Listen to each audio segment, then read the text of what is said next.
Have you ever opened a perfect chocolate bar, heard that soft crack, and wondered how something so simple can feel so magical?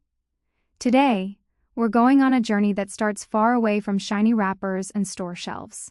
It begins under the hot sun, in quiet tropical forests, on trees that have been grown and cared for with patience and love.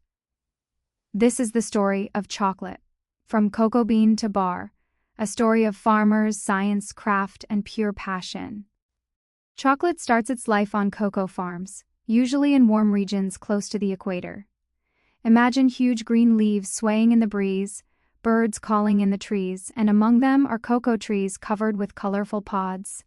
These pods don't look anything like chocolate. They can be red, yellow, orange, or even purple, and they grow directly from the trunk of the tree.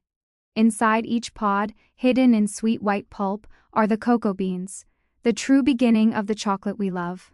Farmers carefully cut these pods from the trees by hand. They can't rush. They need to choose pods that are fully ripe, because once harvested, they don't continue to ripen. Each pod is opened with a gentle strike, revealing sticky, sweet-smelling beans inside. The beans are scooped out and placed together in wooden boxes or covered with banana leaves. And here begins one of the most important steps of all: fermentation. Fermentation might not sound delicious, but it's the secret that transforms plain beans into something deeply flavorful.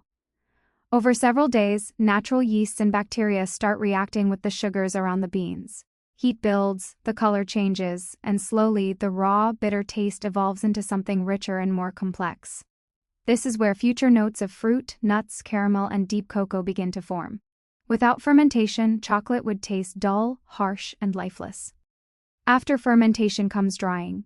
The beans are spread out under the sun, raked gently again and again, and left to dry naturally.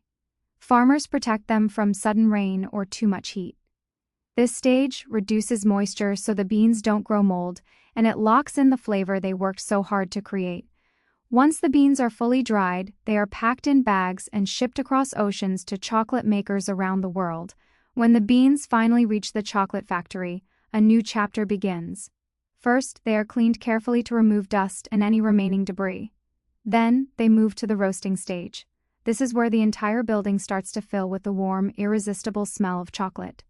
Roasting develops deeper flavors, just like roasting coffee or nuts.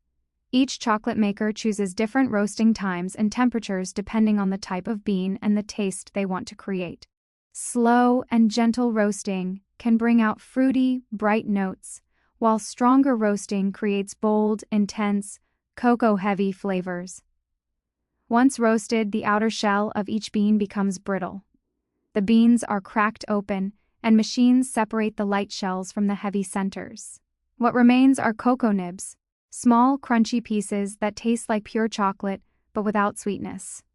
These nibs are the heart of everything. Now comes grinding. The nibs are crushed and ground again and again until something magical happens. Instead of staying as powder, they release cocoa butter, the natural fat inside the beans, and slowly turn into a smooth, thick brown liquid called chocolate liquor. It has no alcohol, it's simply named for its fluid form. This stage is where chocolate truly begins to look like chocolate. Depending on the type of chocolate being made, other ingredients are added. For dark chocolate, sugar is blended in. For milk chocolate, powdered milk joins the mix.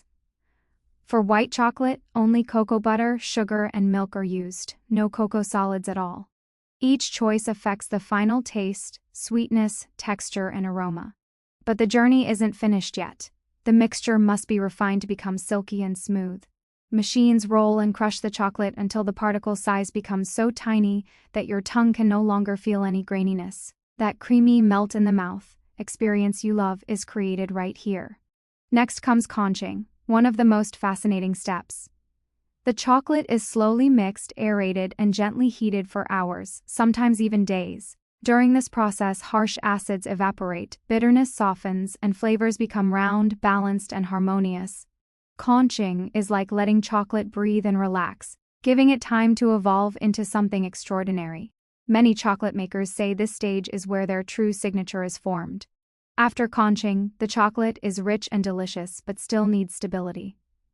That's where tempering comes in. Tempering is a precise dance of heating, cooling, and reheating the chocolate to control how cocoa butter crystals form. When it's done correctly, the chocolate becomes glossy, firm, and beautifully snappable. When you break a perfectly tempered bar, you hear that satisfying, clean snap. When it melts in your mouth, it feels smooth instead of waxy or greasy. Now the chocolate is finally ready for its final shape. It's poured into molds, gently shaken to remove air bubbles, and allowed to set. Some bars remain simple, while others are topped with nuts, fruits, sea salt, caramel, or spices. Once solid, they are carefully removed, shining under the lights, each bar a result of weeks, months, and sometimes even years of effort. The bars are wrapped, first in protective inner layers to preserve freshness, then in designed packages that catch your eye on store shelves. Every wrapper hides a journey: farmers harvesting in the heat, careful fermentation, the art of roasting, the science of grinding and tempering, and the creativity of master chocolatiers. And finally, the chocolate reaches stores. You walk in, you choose your favorite bar, and maybe without thinking, you open it, take a bite, and let it melt on your tongue. In that moment, you're tasting sunlight, soil, rain, work, dedication, culture, chemistry, and history, all at once. Chocolate isn't just candy, it is a connection between distant lands and your everyday life. It supports families, inspires chefs, and brings comfort during quiet moments. Every bar reminds us that great things take time. They start small, they grow slowly, and they are shaped carefully, step by step, with patience and love. So the next time you unwrap a piece of chocolate, pause for just a second. Look at it, break it, smell it. Appreciate the hands that grew it, the minds that crafted it, and the journey that transformed a simple cocoa bean into something extraordinary. Because behind every bite is a long story. A story worth tasting, a story worth remembering. And a story that continues every single time someone falls in love with chocolate all over again.